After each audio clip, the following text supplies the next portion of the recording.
বন্ধুসকল তোমালোক সকলোকে মোৰ ইউটিউব চেনেল কেডিছ জ্ঞানলৈ স্বাগতম জনালোঁ। আজিৰ ভিডিঅ'টোত মই 10 নম্বৰ প্ৰশ্নৰ যিখিনি কৰিবলৈ থাকি গৈছিল তাৰ পৰা আৰম্ভ কৰিম। অৰ্থাৎ 5, 7 আৰু 8 এই তিনিটা প্ৰশ্ন কৰাৰ লগতে 11, 12, 13, 14, 15 এই আটাইবোৰ প্ৰশ্ন আজি সামৰি ল'ম। তোমালোকে ভিডিঅ'টো সম্পূৰ্ণকৈ চাবা আৰু তোমালোকে বুজি নাপালে মোৰ ডেছক্ৰিপশ্যনত যি নম্বৰ দিয়া আছে নম্বৰত ফোন কৰি মোক জনাব পাৰা। মই তোমালোকক আকৌ ভালদৰে বুজাই দিয়াৰ চেষ্টা কৰিম। তো ব'লা প্ৰথমতে ভিডিঅ'টো আৰম্ভ কৰোঁ। 5 নম্বৰ প্ৰশ্নটোত আমাক দিয়া আছে 4 ডিভাইডেড বাই √7 প্লাছ √3। আমি a square minus b square ফৰ্মুলালৈ যদি তাক লৈ যাব পাৰোঁ, তলৰ হৰটো আমি পৰিমেয় কৰি পেলাব পাৰিম। এই ফৰ্মুলাত যদি নিবলৈ খোজোঁ তেতিয়া আমি a প্লাছ b পূৰণ a মাইনাছ b কৰিব লাগিব আৰু সমতুল্য ভগ্নাংশৰ যি ধাৰণা তাৰ সহায়ত এইটো সমাধান কৰিবলৈ চেষ্টা কৰিম। চোৱা, ওপৰত আছে 4, তলত আছে √7 প্লাছ √3। ইয়াৰ লগত আমি কি কৰিম, √7 মাইনাছ √3 পূৰণ কৰি দিম, যাতে এই সূত্ৰটোৰ মতে আমি a square minus b square লিখিব পাৰোঁ। তো √7 মাইনাছ √3 যদি আমি তলত পূৰণ কৰোঁ, এই ৰাশিটো ওপৰতো আমি পূৰণ কৰিব লাগিব। √7 মাইনাছ √3 ওপৰটো পূৰণ কৰিব লাগিব। এতিয়া এইটো পূৰণ কৰাৰ লগে লগে আমি কি পাম চোৱা, আমি পাই যাম তলত a স্কুৱেৰ অৰ্থাৎ √7 স্কুৱেৰ পাম মাইনাছ ইয়াত পাম √3 স্কুৱেৰ আৰু ওপৰত কি পাম চোৱা 4 ইনটু √7 অৰ্থাৎ 4 √7 হৈ যাব মাইনাছ 4 ইনটু √3 4 √3 হ'ব। এতিয়া আমি তলত কি পাম চোৱা, √7ৰ স্কুৱেৰ কৰিলে আমি 7 পাম মাইনাছ √3 স্কুৱেৰ কৰিলে আমি 3 পাম। তাৰপিছত আহি গ'ল 4 √7 মাইনাছ 4 √3 ওপৰত থাকিব। এতিয়া আমি উত্তৰটো কি পালোঁ চোৱা, আমি উত্তৰটো পালোঁ হৰ হিচাপে 4 পালোঁ আৰু ইয়াত আমি 4 কমনে ৰখাটো ভাল আছিল, মই পূৰণ কৰি নিদিলেও হ'লে হয়। মাইনাছ √3 এইটো আকৌ 4টো কমন লৈ লওঁ যাতে 4 4 কেঞ্চেল হৈ যায়। দেখিছা, আগতে যেনেকৈ আছিল 4 ইনটু √7 মাইনাছ √3 সেনেকুৱাকৈ লিখি ল'লোঁ, কাৰণ তলত যিহেতু 4 আহি গ'ল, দুইটা 4 কি হ'ব, 4ৰে 4 হৰণ যাব আৰু ইয়াত অকল থাকি যাব √7 মাইনাছ √3। এইটো হ'ব তোমালোকৰ উত্তৰ। নেক্সট প্ৰশ্নটোলৈ যাওঁ। 7 নম্বৰ প্ৰশ্নটোত দিয়া আছে 1/1 প্লাছ √2, 1/1 প্লাছ √2 তাৰ লগত যোগ 1/√2 প্লাছ √3 প্লাছ 1/√3 প্লাছ √4। এতিয়া আমি এইটোক যেতিয়া সমাধান কৰিব যাম তেতিয়া কেনেকৈ কৰিম চোৱা, ইয়াৰ প্ৰত্যেকটোকে ভাগে ভাগে হৰণ কৰিব লাগিব। এতিয়া তোমালোকে এইটো হৰণ কৰোঁতে চাবা কি হয়, যিহেতু ইয়াত হৰণ আছে, হৰণটো আমি নোহোৱা কৰিবলৈ 1 প্লাছ √2 ইয়াত আমি কি কৰিম, 1 প্লাছ √2 লিখি ইয়াৰ লগত 1 মাইনাছ √2 পূৰণ কৰি দিম। আগতে যেনেকৈ কৰিছিলোঁ হৰটো পৰিমেয় কৰি পেলাম আৰু ইয়াত 1ৰ লগত পূৰণ হ'ব 1 মাইনাছ √2। ঠিক এনেকৈ ইয়াতো এই একেটা কামেই হ'ব। √2 প্লাছ √3 আছে, ইয়াৰ লগত কি পূৰণ কৰিম, √2 মাইনাছ √3 পূৰণ কৰিম। পূৰণ কৰি ওপৰত 1 আছে, 1ৰ লগত কি পূৰণ হ'ব, তলত যিটো সংখ্যা আমি নতুনকৈ পূৰণ কৰিছোঁ তাকেই আমি পূৰণ কৰিব লাগিব। √2 মাইনাছ √3 পূৰণ কৰিব লাগিব। ঠিক এনেকৈ এইটোত √3 প্লাছ √4 আছিলে, ইয়াতো আমি √3 প্লাছ √4 লিখি ল'ম আৰু ইয়াৰ লগত পূৰণ কৰিম √3 মাইনাছ √4। যদি প্লাছটো থাকে মাইনাছটো পূৰণ কৰিম, মাইনাছটো থাকিলে প্লাছটো পূৰণ কৰিম। ওপৰত কি পূৰণ কৰিম, 1ৰ লগত √3 মাইনাছ √4 পূৰণ কৰিলোঁ। পূৰণ কৰাৰ লগে লগে তলত আমি কি পাম চোৱা, অলপ ধ্যান দিবা। ইয়াত তলত পাম 1 স্কুৱেৰ মাইনাছ √2 স্কুৱেৰ, মানে a square minus b square হৈ গ'ল। ঠিক আছে, তলত ইয়াত কি পাম চোৱা, √2 স্কুৱেৰ মাইনাছ √3 স্কুৱেৰ পাম। কেনেকৈ পালোঁ, a প্লাছ b ইয়াক যদি এ বুলি ধৰা, ইয়াক যদি বি বুলি ধৰা, A plus B A minus B, তাৰ মানে কি A square minus B square formula. ঠিক এনেকৈ ইয়াতো সেই ফৰ্মুলাটোৱে ইউজ হৈছে, কিন্তু এৰ সলনি ইয়াত বহিছে √2, বিৰ সলনি বহিছে √3, গতিকে √2 স্কুৱেৰ মাইনাছ √3 স্কুৱেৰ হ'ল। ঠিক এনেকৈ ইয়াতো হ'ব, ইয়াত কি হ'ব চোৱা, √3 স্কুৱেৰ মাইনাছ ইয়াত হ'ব √4 স্কুৱেৰ। ওপৰত কি থাকিব, ওপৰত 1 মাইনাছ √2 হৈ গ'ল, √2 মাইনাছ √3 হৈ গ'ল। একৰ লগত পূৰণ হ'লেতো এইটোৱে হ'ব, একৰ লগত যদি এইটো পূৰণ কৰোঁ √3 মাইনাছ √4 হ'ব। এতিয়া এইটো কৰি দিয়াৰ লগে লগে আমি কি পাম চোৱা, তলত ইয়াত পাইছোঁ 1 স্কুৱেৰ মানে 1 মাইনাছ 2, ইয়াত পাম 2 মাইনাছ 3,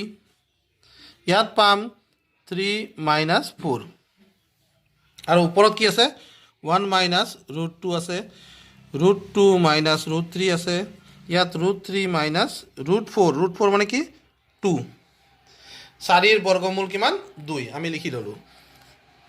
√4 মানে আমি 2 লিখি দিছোঁ, কাৰণ 4ৰ বৰ্গমূল হৈ গ'ল 2। ইয়াত কি পালোঁ, -1 পালোঁ, 1 মাইনাছ √2 হ'ল, প্লাছ ইয়াত কি পালোঁ, -1 পালোঁ, √2 মাইনাছ √3 হ'ল, প্লাছ ইয়াত কি পালোঁ, -1 পালোঁ, √3 মাইনাছ 2 হ'ল। এতিয়া যদি আমি চাবলৈ যাওঁ এইটো কি হ'ব চোৱা, এতিয়া এইটো অংকটো আমি কেনেকৈ পাম, মাইনাছ আছে, যদি -1ৰে যদি ওপৰে তলে পূৰণ কৰি দিওঁ তেতিয়া কি হৈ যাব, এই -1টো হৈ যাব, +1টো -1 হৈ যাব, আৰু প্লাছ √2 মাইনাছ √2টো হৈ যাব প্লাছ √2। ঠিক সেনেকৈ এইটো প্লাছ আছে, প্লাছে মাইনাছে এইটো কি হ'ব, মাইনাছ √2,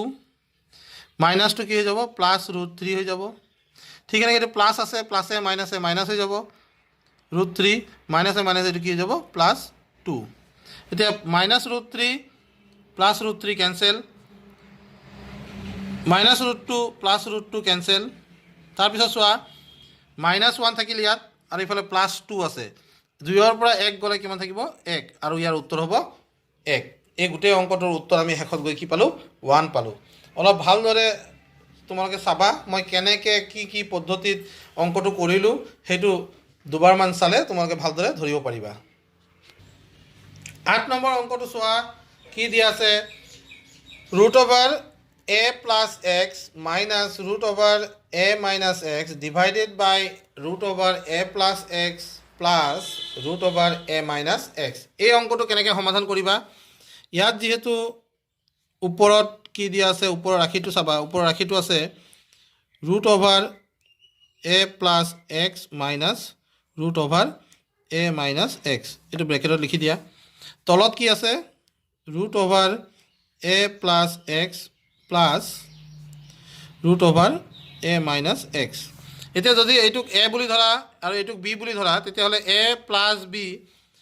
ইয়াৰ লগত আমি a মাইনাছ b পূৰণ কৰিম, a মাইনাছ b মানে এইটো a মাইনাছ x হ'ল। তলত পূৰণ কৰি দিয়াৰ লগে লগে ওপৰটো পূৰণ কৰিব লাগে, গতিকে ওপৰটো পূৰণ কৰি দিওঁ, a + x minus a minus x হ'ল। এতিয়া চোৱা, তলৰ ৰাশিটো ভালদৰে লক্ষ্য কৰিবা, a + b a minus b, ইয়াৰ মানেটো কি, ইয়াৰ মানে a square minus b square, b মানে a মাইনাছ x আৰু ইয়াৰ স্কুৱেৰ। ওপৰত চোৱা, a + x √a + x minus √a minus x, আৰু পূৰণ কৰিব লাগে একেই ৰাশি, দেখিছানে, দুইটা একেই ৰাশি, গতিকে আমি কি পাম, √a + x, এই ব্ৰেকেটটো ইয়াত নালাগে, minus √a minus x whole square পাই যাম। তাৰমানে দুটা একে ৰাশিৰ পূৰণ, তাৰমানে কি বৰ্গ নহয় জানো, সেইকাৰণে ইয়াত আমি কি লিখিলোঁ, a √a + x minus √a minus x whole square লিখি দিলোঁ। লিখি দিয়াৰ লগে লগে ইয়াত তলত কি পালোঁ চোৱা, তলৰ ৰাশিটো আমি সজাই লওঁ, তলৰ ৰাশিটোত পাই গ'লোঁ a + x, কাৰণ ৰুট আছে স্কুৱেৰ আছে, ৰুটৰ ওপৰত স্কুৱেৰ থাকিলে কি হয়, ৰুট আৰু স্কুৱেৰ নোহোৱা হৈ যায় এ প্লাছ এক্স হ'ল আৰু এইফালে আমি কি পাম এ মাইনাছ এক্স পাম আৰু ব্ৰেকেটত লিখাৰ কাৰণ কি আগফালে মাইনাছ চিন আছে সেইকাৰণে ব্ৰেকেটত লিখিছোঁ আৰু ব্ৰেকেটত লিখাৰ লগে লগে এই চিনটো যেতিয়া ব্ৰেকেট খুলিম চিনবোৰ সলনি হৈ যাব ওপৰত কি পাম চোৱা ওপৰত A minus B whole square formula আহিছে এইটো A square minus 2 times A আৰু এইফালে বি মানে এইটো প্লাছ বি স্কুৱেৰ বি মানে এ মাইনাছ এক্স ৰুট এ মাইনাছ এক্স হোল স্কুৱেৰ এতিয়া আমি তলত কি পালোঁ আৰু ওপৰত কি পালোঁ অলপ ধ্যান দি চাবা মই তলৰটো আগত কৰি আছোঁ A plus x minus A plus A minus A minus A plus x হৈ যাব তাৰপিছত চোৱা ওপৰত কি হ'ল এইটো যেতিয়া বৰ্গমূল আছে ওপৰত স্কুৱেৰ আছে গতিকে এইটো কি হৈ যাব এ প্লাছ এক্স হৈ যাব মাইনাছ 2 টাইমছ ইয়াত কি হ'ল চোৱা ইয়াত এইটো হৈ গ'ল ৰুট এ প্লাছ এক্স পূৰণ এ মাইনাছ এক্স এইটো হ'ল প্লাছ ইয়াত কি হ'ব এ মাইনাছ এক্স হ'ব কিহৰ কাৰণে যিহেতু বৰ্গমূল চিন আছিল ওপৰত স্কুৱেৰ আছিল বৰ্গমূল চিন আৰু স্কুৱেৰ নোহোৱা হৈ গ'ল এতিয়া আমি কি পালোঁ চোৱা তলত আমি পালোঁ প্লাছ এ মাইনাছ এ কেঞ্চেল হ'ল ইয়াত পাই গ'লোঁ 2x 2 টাইমছ এক্স পালোঁ এইফালে মাইনাছ এক্স আছে এইফালে প্লাছ এক্স আছে কেঞ্চেল হ'ল 2 টাইমছ এ পালোঁ ইয়াত minus 2 times root A plus x পূৰণ এ মাইনাছ এক্স পালোঁ এতিয়া দুয়োটা ৰাশিৰ পৰা যদি মই দুইটো কমন লৈ লওঁ হৰ আৰু লবৰ পৰা চোৱা ইয়াত যদি লবৰ পৰা দুইটো কমন লওঁ কমন লোৱাৰ লগে লগে এ minus root A plus x A minus x থাকিব আৰু এইফালে কি থাকিব 2 টাইমছ এক্স থাকিব 2 কেঞ্চেল হৈ যাব দুইৰে দুইক কি কৰিলোঁ হৰণ কৰি দিলোঁ হৰণ কৰাৰ লগে লগে আমাৰ উত্তৰটো হৈ গ'ল এ minus root over A plus x A minus x ইয়াৰ মানে কি A square minus X square হৈ যাব আৰু লগত কি হ'ব এক্স থাকিব এইটোৱে হ'ব তোমালোকৰ উত্তৰ এইটো এ plus B A minus B সূত্ৰ হৈ আছে গতিকে সূত্ৰটো ভাঙি দিলে কি হ'ব এ স্কুৱেৰ মাইনাছ বি স্কুৱেৰ কিন্তু যিহেতু মাইনাছটো মাজত আছে সেইকাৰণে ৰুটটো কেঞ্চেল হ'ব পৰা নাই আৰু উত্তৰটো আমি পালোঁ A minus root over A square minus X square divided by X এইটো হ'ল কুৱেশ্যন নম্বৰ 8ৰ এনচাৰ তোমালোকে ভালদৰে এই বস্তুটো বুজি ল'বা এনেকুৱা প্ৰশ্ন আৰু পাবা তাৰপিছত 11 নম্বৰ প্ৰশ্নটো লৈ যাওঁ 11 নম্বৰ প্ৰশ্নটোত দিছে প্ৰমাণ কৰা যে 1/2 plus root 3 plus 2/5 root 5 minus root 3 plus 1/2 minus root 5 equals to 0 এতিয়া আমাক এইটো প্ৰমাণ কৰিবলৈ দিছে পৰীক্ষাত এইটো প্ৰশ্ন বাৰে বাৰে আহি থাকে তোমালোকে এইটো ভালদৰে শিকি ল'বা কাৰণ পৰীক্ষাত আহিলে এইটো কৰিব পাৰিব লাগিব চ' প্ৰশ্নটোৰ বাওঁ পক্ষটো মই লিখি লৈছোঁ 1/2 প্লাছ ৰুট 3 প্লাছ 2/ৰুট 5 মাইনাছ ৰুট 3 প্লাছ 1/2/ৰুট 5 এইটো লিখি লোৱাৰ লগে লগে আমি কি কৰিম আগৰ নিয়মৰ দৰে ইয়াতো কি কৰিম 2 প্লাছ ৰুট 3 আছে ইয়াক নোহোৱা কৰিবৰ কাৰণে মই কি কৰিম 2 মাইনাছ ৰুট 3ৰে পূৰণ কৰি দিম ইয়াত যদি পূৰণ কৰোঁ 1ৰ লগতো 2 মাইনাছ ৰুট 3 পূৰণ কৰিব লাগিব এই কামটো দ্বিতীয় যিটো পদ আছে সেই পদটো কাটিব ৰুট 5 মাইনাছ ৰুট 3 আছে ইয়াৰ লগত আমি ৰুট 5 প্লাছ ৰুট 3 কৰিম চোৱা মাইনাছটো যদি থাকে তলত তেতিয়া আমি প্লাছৰটো পূৰণ কৰিম আগতে কৈছিলোঁ যে এনেকুৱা হয়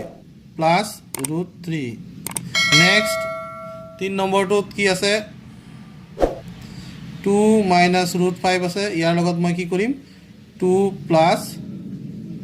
ৰুট 5 পূৰণ কৰিম কৰিলোঁ ওপৰত 1 ইনটু 2 প্লাছ ৰুট 5 পূৰণ কৰিব লাগিব তো এইটো পূৰণ কৰা হৈ গ'ল এইটো পূৰণ কৰাৰ লগে লগে অলপ ঠাই লাগিব সেইকাৰণে মই অলপ চিনটো চেঞ্জ কৰি অলপ ইফালে লৈ আহিছোঁ এতিয়া চোৱা এ plus B A minus B তাৰমানে কি A square minus B square অৰ্থাৎ 2 স্কুৱেৰ মাইনাছ ৰুট 3 স্কুৱেৰ এইফালে কি হ'ব 2 মাইনাছ ৰুট 3 হ'ব plus root 5 square minus root 3 square হ'ব আৰু ওপৰত হ'ব 2 ৰুট 5 প্লাছ 2 ৰুট 3 ঠিক এনেকৈ প্লাছ ইয়াত কি পাম চোৱা ইয়াত 2 স্কুৱেৰ মাইনাছ √5 স্কুৱেৰ পাই যাম ওপৰত পাম 2 প্লাছ √5 দেখিছা নেক্সট চোৱা নেক্সট ষ্টেপত ইয়াত আমি পাম তলত 4 মাইনাছ 3 ইয়াত কি পাম চোৱা 5 মাইনাছ 3 পাম প্লাছ ইয়াত কি পাম চোৱা 4 2 স্কুৱেৰ মানে 4 মাইনাছ 5 পাম ওপৰত 2 মাইনাছ √3 আছে 2 টাইমছ √5 প্লাছ 2 টাইমছ √3 আছে 2 প্লাছ √5 আছে এইটো √5 এতিয়া আমি কি পালোঁ চোৱা ইয়াত পালোঁ 1 ইয়াত পালোঁ 2 প্লাছ ইয়াত পালোঁ মাইনাছ 1 হয় আৰু ইয়াত কি পালোঁ চোৱা 2 মাইনাছ √3 আৰু ইয়াত এইটো কমন লৈয়ে লওঁ কাৰণ তলত 2 আহি গ'ল যে 2 কেঞ্চেল কৰিব লাগিব √5 প্লাছ √3 আহি গ'ল 2 কেঞ্চেল কৰি দিলোঁ ঠিক এনেকৈ 2 প্লাছ √5 আহি গ'ল এতিয়া চোৱা তলত এটা কথা লক্ষ্য কৰিবা তলত এইটো 1 আছে 1 থাকিলে আমাৰ চিন্তা নাই কি কৰিম 2 মাইনাছ √3 যেনেকৈ আছে এনেকৈ লিখি দিলোঁ প্লাছ ইয়াত হৈ গ'ল √5 প্লাছ √3 ইয়াত চাবা -1 আছে -1 হোৱাৰ লগে লগে এই ওপৰত চিনটো কি হ'ব প্লাছে মাইনাছে -2 হৈ যাব মাইনাছে প্লাছে -√5 হৈ যাব এতিয়া তুমি চোৱা চেক কৰি চোৱা +2 -2 cancel -√5 plus √5 cancel plus √3 -√3 cancel so' 0 পাই গ'লোঁ 0টো কি ৰাইট হেণ্ড চাইড প্ৰুভড মানে বাওঁপক্ষ সমান 0 সেইটো প্ৰমাণ কৰিব দিছিলে গতিকে বাওঁপক্ষ আমি সমাধান কৰি সৰল কৰি পেলাই আমি চালোঁ যে 0 পোৱা গৈছে অৰ্থাৎ সোঁপক্ষৰ সমান হৈছে এইদৰে এই অংককেইটা সমাধান কৰা হয় তো আশা কৰোঁ তোমালোকে এই অংককেইটা ভালদৰে পাৰিবা নেক্সট 12 নম্বৰটো 12 13 14 15 এই গোটেইকেইটা কৰিম বুলি ভাবিছিলোঁ যদিও এই ভিডিঅ'ত গোটেইখিনি নিদিওঁ তোমালোকে এই অংককেইটা ভালদৰে শিকি লোৱাৰ পিছত মই তোমালোকক পৰৱৰ্তী ভিডিঅ'ত 12টো মই কৰি নিদিলেও হ'ব তথাপি এটা কৰি দিম 13 14 15 এইকেইটা কৰি দেখুৱাম তেতিয়ালৈকে সকলোকে ভালদৰে পঢ়া লিখা কৰিবলৈ মই অনুৰোধ জনালোঁ আৰু ভিডিঅ'টো চোৱাৰ বাবে ধন্যবাদ জনাই আজিৰ ভিডিঅ'টো ইয়াতে সামৰিছোঁ